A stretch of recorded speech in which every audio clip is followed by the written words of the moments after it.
And now, live from the studios of Freedom's Phoenix, Ernest Hancock.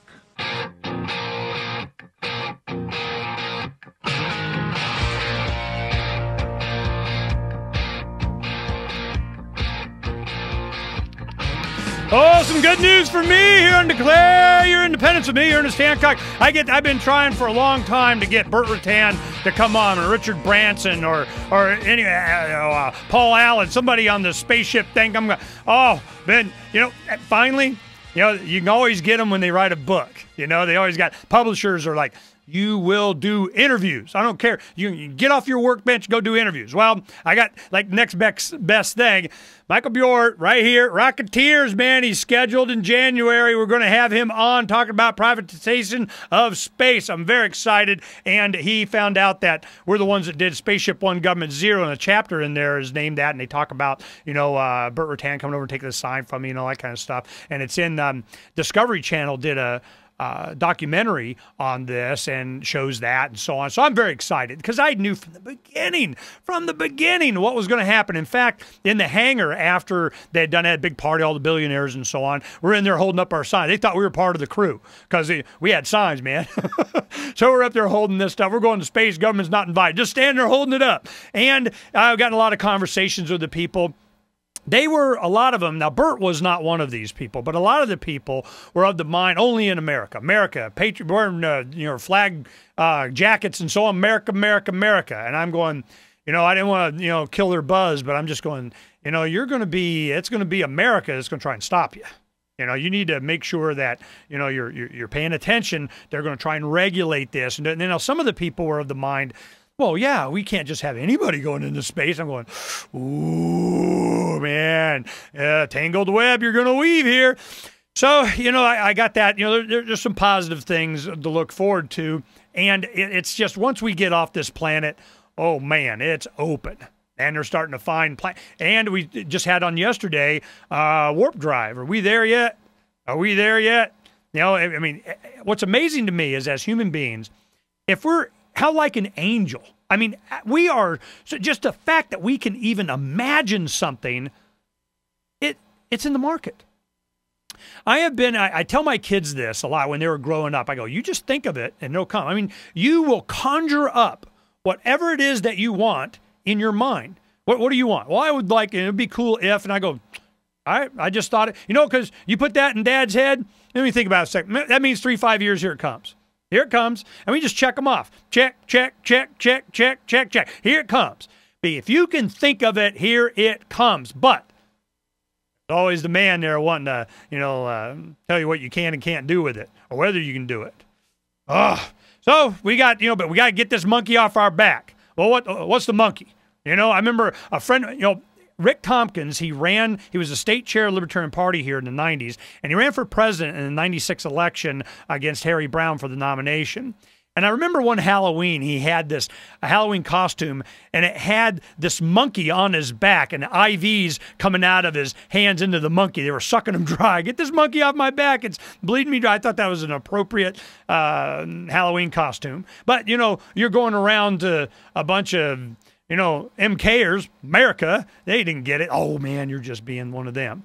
We've known. Well, let's go ahead and I want to get this in here. This is Judge Napolitano just the 21st, so a couple days ago. And then we had the one with Thomas Woods on there. Kind of, what we're looking for, it's coming, what's happening. Kind of give you a little bit of history lesson, too. Here we go. Does the government work for us, or do we work for the government? Are the freedoms that are guaranteed by the Constitution truly guaranteed, or are they subject to the whims of politicians and bureaucrats and secret central bankers? Tonight, what on earth has the government done to our money? A famous central banker once said, quote, "If you give me control of a nation's monetary system, then I care not who writes its laws." In the United States, we have the rule of law. It's the Constitution. The Constitution guarantees that if you own property, which includes money, the government cannot just take it from you or diminish its value. The same Constitution guarantees that the government will not interfere with contracts you've signed and economic agreements you've made. And the same Constitution guarantees a free market economy.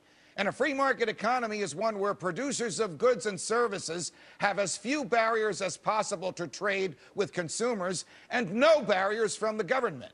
It's one where the laws of supply and demand, not central government planning, regulate the market.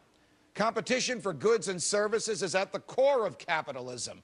People who advocate for free markets understand that it is competition that drives down prices and encourages producers to create a better product.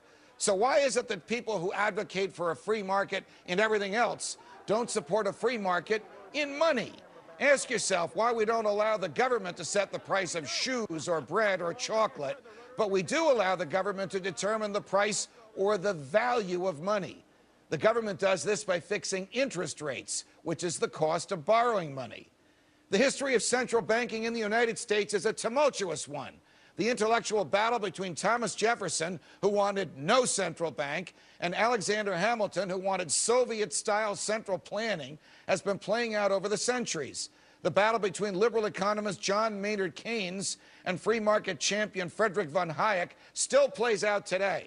Hayek was convinced that if we were ever again to have decent money, it would not come from the government. It would be issued by private enterprise. And Keynes argued that the government could produce prosperity with more control over our economic choices.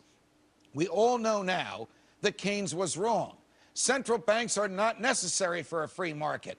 In a free society, banks would have to compete for your business, and consumers would be free to choose a reputable bank.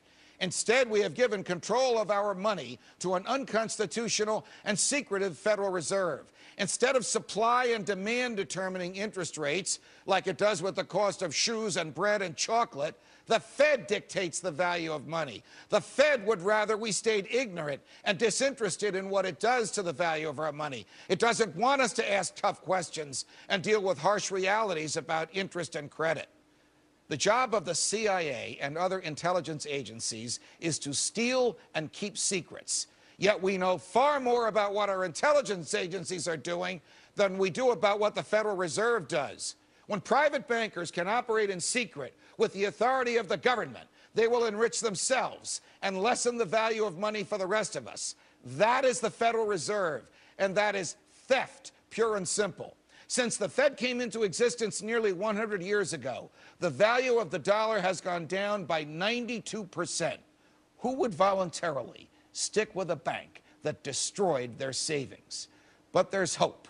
Grassroots outrage at the bailouts of AIG and General Motors and the United Auto Workers and others has fueled renewed interest in this topic, and central bankers have new reason to fear sunlight, daylight, into their operations. The modern-day Thomas Jefferson, Congressman Ron Paul, has been named the chair of the Domestic Monetary Policy Subcommittee of the House of Representatives.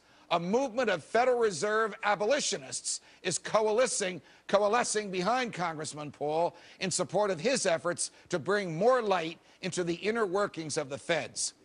The last time voter rage boiled over into the destruction of the central bank, Andrew Jackson was... Yeah, we'll go ahead and finish that when we come back. Just got a little bit left. And then we'll get into Thomas Woods. What's going to happen? I don't know, but it's going to happen really soon. Hope you guys are ready. And tomorrow, it'll be a Christmas day. We'll just have some fun. But today, we get down to business.